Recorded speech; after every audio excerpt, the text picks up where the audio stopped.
Bienvenidos a la clase de hoy. Hoy nos toca el tema proteinuria, ¿sí? Dentro de la proteinuria nos va a servir, acuérdense, tanto para poder hablar sobre semiología, lo podemos utilizar interna, ¿sí?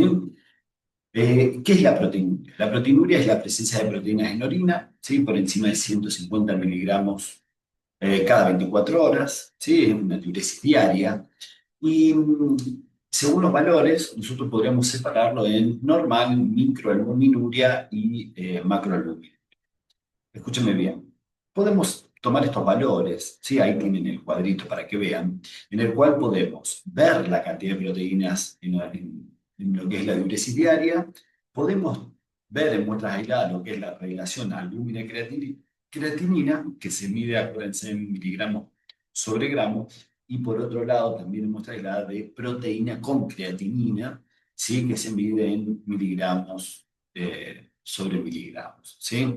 Fíjense, acá lo tiene en cuadrito, ¿sí? Normal, acuérdense siempre, menor a 30 en orina 24 horas, también menor a 30 en la relación albúmina-creatinina y menor a 0,15 en lo que es proteína en relación con lo que va a ser la creatina, ¿sí? Bien, nosotros podemos hablar de una eh, proteinuria fisiológica y patológica, ¿sí? Dentro de la fisiológica, acuérdense que debería dar menor a 200, más o menos, ¿sí? Para que no sea detectable en los exámenes de laboratorio, habituales por lo menos. Acuérdense que los componentes, la albúmina, las globulinas y la mucoproteína, ¿sí? O directamente proteína de Tamm-Horsfall, ¿sí? Uromodulina también, está muy bien. Y acuérdense que esta última sí es secretada por no solamente la rama ascendente gruesa del asa de Henle, sino también la parte proximal del túbulo contorneo distal. Ahora, si yo me voy a una proteinuria patológica, pues la podemos cuantificar, ¿sí? Puede ser cuantitativa o cualitativa. Yo les diría la diferencia en una cuantifico, ¿sí? Mido, veo magnitud, en una recolección de orina 24 horas. En cambio, en una clasificación cualitativa, ¿sí? Yo voy a ver las diferentes variedades de proteínas que aparecen en orina. De ahí podemos sacar si es glomerular, tubular, glomérulo tubular o por sobrecarga. Muy bien. Ahora, si vamos a cuantificar, acuérdense que puede ser leve, moderada o grave, ¿sí? Esto va a depender del valor, ¿sí? 0,3 a 0,1 gramos cada 24 horas es leve, entre 1 y 3,5 gramos es moderado. Y acuérdense que el grave es mayor a 3,5 gramos, sí, cada 24 horas. Este 3,5, acuérdense que era el rango nefrótico, ¿no? Muy bien. Y dentro de las causas, sí, veremos si son glomerulares, túbulo intersticial, vascular. Hay que tener en cuenta siempre la proteína de Ben-Jones, ¿sí? Muy bien. Ahora, si es de tipo glomerular, ¿sí? La proteinuria glomerular puede. Primero, que es una de las causas más frecuentes. Segundo, que la albúmina es la más importante de las que vamos a eliminar. Tercero, se divide en síndrome nefrótico, nefrítico, proteinuria con hematuria, hay alguna proteinuria aislada o la microalbuminuria. Eh, yo te diría, ¿qué pasó acá? Hubo alguna alteración en la permeabilidad glomerular, es decir, la barrera, y lo que podemos sacar es un índice de selectividad para ver si el grado de permeabilidad de esta barrera. ¿Qué voy a cuantificar? Voy a tener en cuenta las inmunoglobulinas y la transferrina, tanto en suero como en orina, ¿sí? Por eso está la fórmula, y yo digo, bueno, mira, si el valor, ¿sí? Da menor a 0,10, digo que es selectiva, si entre 0,11, 0,20, moderadamente selectiva, y si da mayor a 0,21, digo que es no selectiva. Muy bien, ahora, dentro de las proteinurias glomerulares, ¿sí? Uno tendría que pensar que si es selectiva, ¿sí? Van a aparecer proteínas en la orina de bajo peso molecular, la albúmina va a ser el principal, la alfa-1 glicoproteína, siderofilina, ¿sí? Puede haber una lesión a cambios mínimos, esto es el 80% de las proteínas que aparecen en la orina, la mayoría son de bajo peso. Si me aparece una proteinura moderada o media selectiva, ¿sí? Hay alguna glomerulopatía membranosa, por lo menos dentro de lo más frecuente, y si es no selectiva, si empiezan a aparecer tanto de alto y bajo peso molecular, y ahí empiezan a buscar la inmunoglobulina, las alfa-2 macroglobulinas, las beta-lipoproteínas, ¿sí? Lo más frecuente es glomeruloesclerosis, ¿sí? Focal, segmentaria, ¿sí? O alteraciones, ¿sí? Ahí a nivel.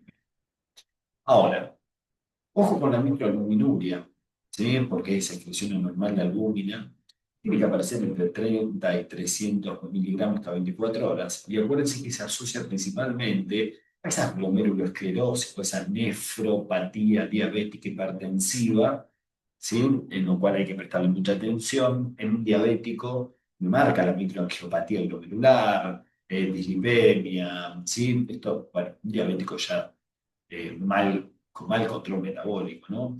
Y el hipertenso es la nefroesclerosis, ¿sí? Y acuérdense que esto aumenta los riesgos cardiovasculares, ¿sí? Por eso hay que prestarle mucha atención.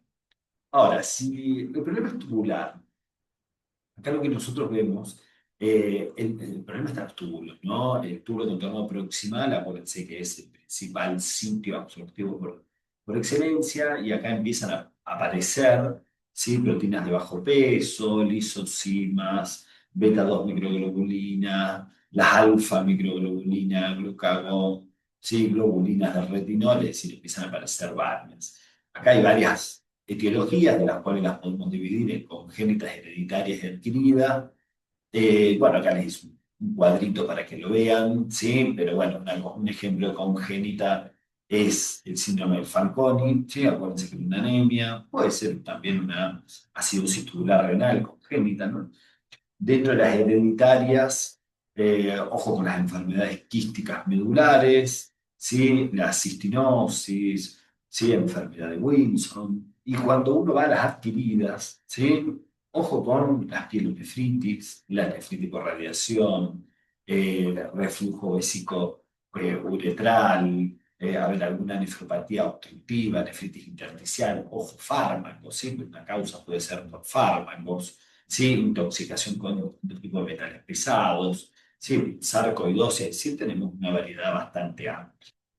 Y cuando uno ve la proteinuria por sobrecarga, ¿sí? Ahí vamos a hablar de proteínas plasmáticas excesivas, suelen aparecer proteínas de bajo peso molecular, la proteína de Ben-Jones es muy importante, acuérdense que se relaciona con el mieloma múltiple, ¿sí?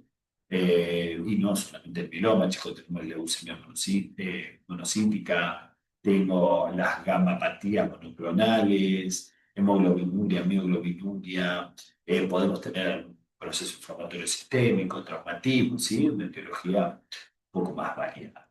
¿Estamos? Eh, claro, esto lo tenemos que tener en cuenta, ¿sí? Más que nada para ir viendo las cosas, ¿sí? Por lo menos tener una noción, ¿sí? De las causas de esta proteína. Uno generalmente en esto, ¿sí? Tengo que tener en cuenta los sedimentos urinarios. ¿Por qué? Porque muchas veces veo un examen macroscópico donde nosotros podamos en ese examen de orina ver aspecto, color, olor, ¿sí? Como es la espuma. Examen químico con esas tiritas reactivas, veo las proteínas, pH, glucosa, densidad, cetonas, bilirrubina, hemoglobina, leucocitos, los nitritos, los urobilinógenos. Y cuando veo el examen microscópico de los sedimentos, sí, veo a ver si hay células, leucocitos, hematíes, si hay cilindros hialinos, otro tipo de cilindros, cristales, ¿sí? A tener en cuenta. Ojo con el tema de los cilindros, ¿sí? Generalmente acá hay una precipitación o gelificación de las mucoproteínas que forman toda una red, ¿sí? Acá de fibrilla, de la cual pueden atrapar distintos elementos, ¿sí? Que aparecen en el filtrado, y algunos bueno, son directamente proteínas, ¿sí? Uno, dentro de los cilindros, yo te diría, tiene que haber proteinuria, tiene que haber éstasis, son dos requerimientos que tenemos para esto, por eso hay que prestarle mucha atención. Y, y dentro de los cilindros pueden ser hialinos, ¿sí? Podemos encontrar granular, leucocitario, eritrocitario y serios. Lo que cambia, bueno, cuál podemos sospechar el tema de la composición y la etiología, ¿no? Para un hialino puede ser un ejercicio intenso, chico, fiebre, o que vaya a una terapia con diurético, insuficiencia cardíaca, pielonefritis. Si es de tipo granular, ¿sí? También se puede relacionar con el ejercicio, pero puede ser una necrosis tubular aguda, pielonefritis, enfermedad renal avanzada, ¿sí? Leucocitario, procesos infecciosos o enfermedades autoinmunes, eritrocitario, la glomerulonefritis, también enfermedad autoinmune, y lo serio ya me está hablando un poquito más de una enfermedad renal crónica. Acá les dejo un cuadrito, ¿sí? Como para que observen, ¿sí? Distintos tipos de cilindros, ¿sí? Como para tener en cuenta. Esperen que yo me muevo un poquitito ahí por si querían ver los espermatozoides. Sí, pero bueno, una noción de por lo menos cómo son, ¿sí? Estos cilindros que nosotros vamos a encontrar. ¿Sí? Acá damos por terminado, ¿no? Lo que es este tema y nos vemos en la próxima, ¿sí? Cuando hablemos de hematura. Así que bueno, sin más, los dejo. Hasta luego.